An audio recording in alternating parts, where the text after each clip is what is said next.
ने committee room में सुन्नी तहरीक के वफ्द के साथ मीटिंग की। मुहर्रमुल हराम के दौरान बैनुल मसालिक हम आहंगी के क़याम के लिए उलमा कराम का किरदार लायके तहसीन है। हमारे नुमाइंदे खुसूसी पाकिस्तान गुलाम दस्तगीर की रिपोर्ट के मुताबिक RPO फैसलाबाद रिफत मुख्तार राजा से आसिफ रजा कादरी सदर सुन्नी तहरीक की क़यादत में सुन्नी तहरीक के वक्त ने कमेटी रूम RPO ऑफिस में मुलाकात की।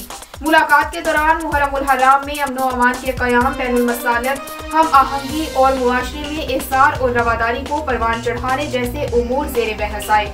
सुन्नी तहरीक के वक्त में शामिल उलमा कराम ने RPO फैसलाबाद को यकीन दिलाया कि वो मुहर्रमुल हराम में अमन व अमान के क़याम के लिए मस्बत किरदार अदा करते रहेंगे और हर सतह पर इंतजामिया के साथ मुकम्मल ताउन जारी रखेंगे। इस मौके पर RPO फैसलाबाद रिफत मुख्तार राजा ने इजहार ख्याल करते हुए कहा कि इस्लाम अमन, मोहब्बत और एहसार का पैगाम देता है और मुआशरे में बैनुल मसालिक हम आहंगी के क़याम के लिए उलमा कराम ने हमेशा कुलीदी किरदार अदा किया है।